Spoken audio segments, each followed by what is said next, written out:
Corruption bureau ने बड़ी कार्रवाई करते हुए आईएएस विनय चौबे और संयुक्त उत्पाद आयुक्त गजेंद्र सिंह को गिरफ्तार कर लिया है। गिरफ्तारी के बाद दोनों को 14 दिन की न्यायिक हिरासत में बिरसा मुंडा केंद्रीय कारा भेज दिया गया है, जहां दोनों की रात जेल में कटी। मंगलवार को 6 घंटे की लंबी पूछताछ के बाद दोनों अधिकारियों को गिरफ्तार किया गया। एसीबी के अनुसार दोनों अधिकारियों ने अपने पद का दुरुपयोग करते हुए साल 2022 की शराब नीति में प्लेसमेंट एजेंसी के चयन में अनियमितता बढ़ती। इस वजह से सरकार को 38 करोड़ के राजस्व की हानि हुई है। देखिए, आईएएस विनय चौबे, जिन पर आरोप की नकली होलोग्राम वाले शराब सप्लाई से अवैध कमाई इन्होंने की, झारखंड सरकार को करोड़ों का नुकसान भी इन्होंने पहुंचाया। झारखंड उत्पाद नीति में छत्तीसगढ़ की एजेंसियों को काम दिया गया और साजिश के तहत झारखंड की आबकारी नीति में फेरबदल भी किया गया। देसी विदेशी शराब का ठेका सिंडिकेट के लोगों को देने का भी आरोप विनय चौबे के ऊपर है और ये आरोप और इस मामले में कार्रवाई हुई है 14 दिन की न्यायिक हिरासत में। अब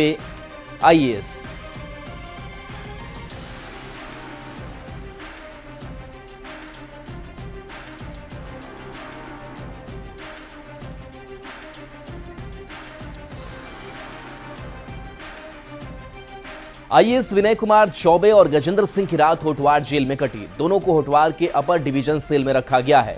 इसी सेल में रांची के पूर्व उपायुक्त छवि रंजन और पूर्व मंत्री आलमगीर आलम को भी रखा गया है।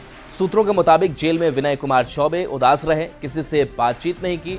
बताया जा रहा है कि विनय कुमार चौबे की तबीयत ठीक नहीं है, जल्द ही मेडिकल बोर्ड उनके स्वास्थ्य की जांच करेगा। झारखंड कैडर के 1999 बैच के आईएएस अधिकारी विनय कुमार चौबे को शराब घोटाले मामले में 14 दिन की न्यायिक हिरासत में होटवार जेल लाया गया है। सबसे महत्वपूर्ण आपको जानकारी मैं दे दूं कि इससे पहले पूर्व मंत्री आलमगीर आलम और रांची के डीसी रहे छवि रंजन को इसी जेल में बंद हैं। और सबसे अहम बात यह है कि जहां छवि रंजन और आलमगीर आलम है, उसी सेल में इन्हें रखा गया है। विनय कुमार चौबे और संयुक्त आयुक्त उत्पाद गजेंद्र सिंह को भी इसी जगह में मिली है। और जिस तरह से आलमगीर आलम को बंद रखा गया है और छवि रंजन को इसी सेल में बंद रखा गया है और उसी सेल के आसपास में इन्हें भी जगह दी गई है।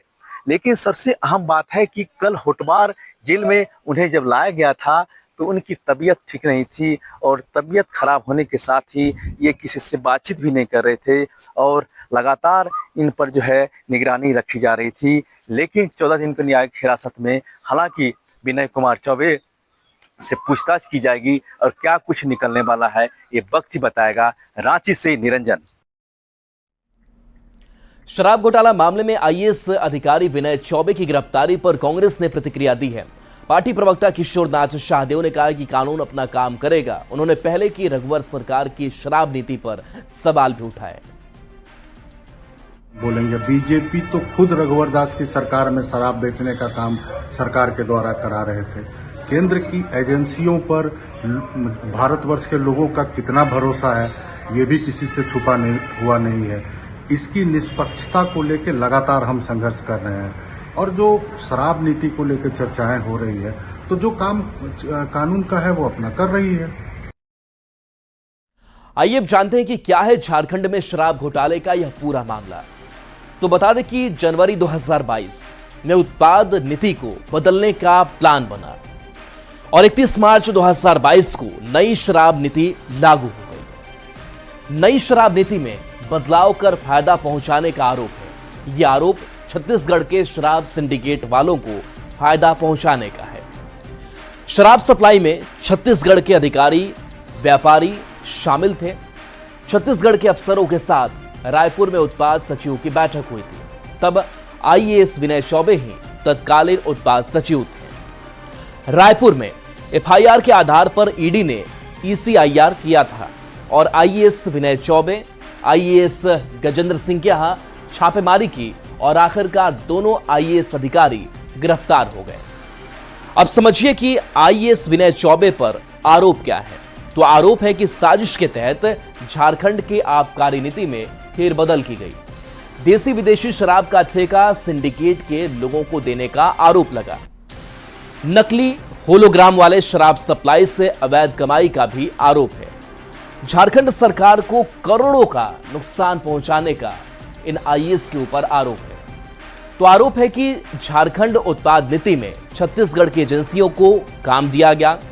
छत्तीसगढ़ की एजेंसियां करीब 2 साल तक काम करती रही। सप्लाई के नाम पर कंपनी के से करोड़ों का कमीशन लेने का आरोप है। इसके साथ साथ शराब घोटाले में 2 आईएएस गिरफ्तार हो गए। आईएएस अधिकारियों की गिरफ्तारी की बात करें तो यह चौथा हाई प्रोफाइल मामला है। इससे पहले मनरेगा घोटाले की आरोपी आईएएस पूजा सिंघल गिरफ्तार हुई। फिर जमीन घोटाले के आरोपी आईएएस छवि रंजन गिरफ्तार हुए।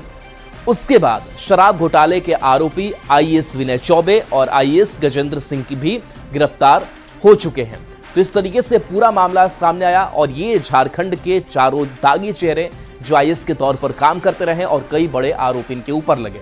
बढ़ेंगे आगे।